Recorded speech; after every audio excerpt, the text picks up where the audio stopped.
are presently in Lot 73, Shawagana First Nation, which is my certificate of possession land. My name is Vince Pawis. My spirit name is Chichakos. I come from the Eagle Clan. And behind us is the lot that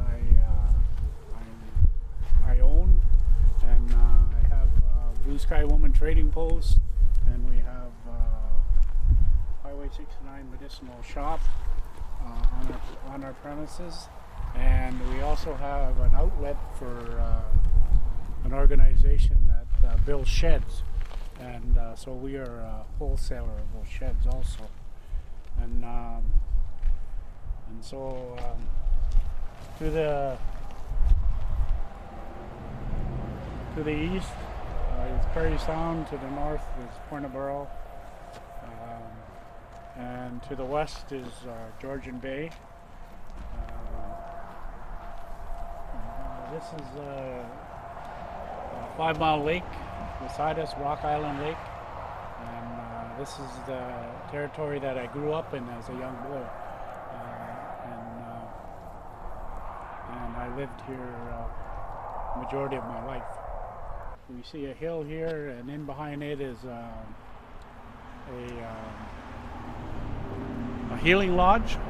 It's called White Buffalo Road Healing Lodge, and for 16 years I run a youth program with kids that were in conflict with law, and we did cultural teachings with them, an on-land program, taught them about who they are as Native children, and reconnected them to the land, the animals, the water, the air, and the fire.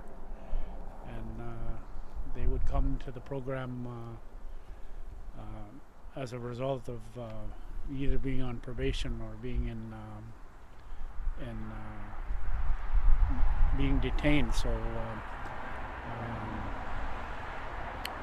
developed this program as a result of working in the adult provincial jails for 20 some years, and started to work with the youth in the community because I saw our youth were following their parents in the system, and so I wanted to try to reach them through this fire and the offering of the medicines and the teachings in order to help them reconnect with who they are as Native people. So I had a fire going yesterday and today as a result of a raid on the Highway 69 medicinal shop by the APS police. They came and they raided the store and a medicinal shop that belongs to my nephew Noble Bushy, and I am the landowner, and I rent the space to him.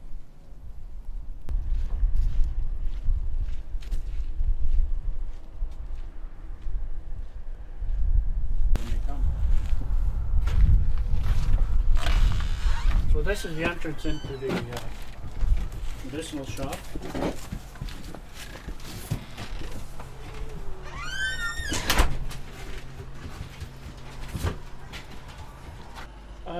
There are a lot of medicines that are made to help people with different sicknesses and with aches and pains and different cancer and so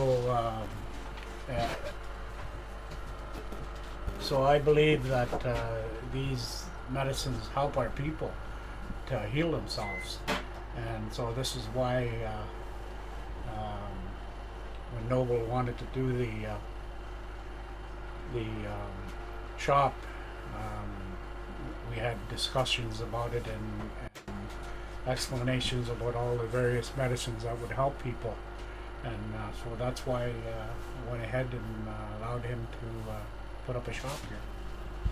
Some of them that were regular that attend and purchase items here They were angry as a result of the raid that happened because all our stock was taken. But they were very happy the fact that the next morning at 10 a.m. the doors to the shop opened again and it was business as usual again. So they're very supportive. They came and expressed their support to us, so it's grateful. They're very grateful for it. So, and as landowner, I believe it's our right to have a medicinal store and provide these products to people. I believe that the community members do accept this store here. Um, the leadership in the community has a different view, and but I believe we have the right to have it. So that's why, like I say, my nephew went ahead and yes, a number of years ago, the chief and council of the community put forward an application for a provincial license, and they were one of the native communities that was accepted and granted a provincial license to operate within the community. But that's 2.5 years ago, and they still haven't opened the doors of their operation, and so they're missing out. And I have my opinion is they're by getting a provincial license, they're adhering to provincial laws and regulations and stuff, and so they've always been leery of the government. Well, there was people that came to the store and they were complaining of aches and pains in their joints and sore shoulders and knees, and they were elderly people, and so the salves and the oils and stuff that were available to them.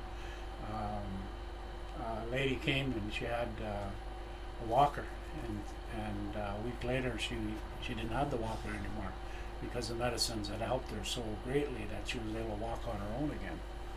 And so these kind of when you hear and see these things happen, you have a huge understanding that the medicinal part of the business is helping not only young people but old people also.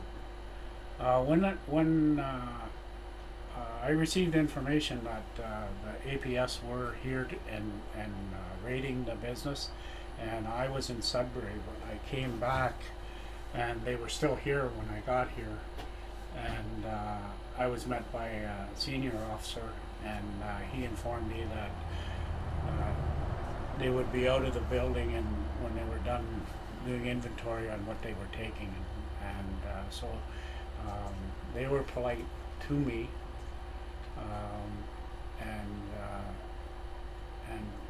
and so I just stood around and watched them go about their business.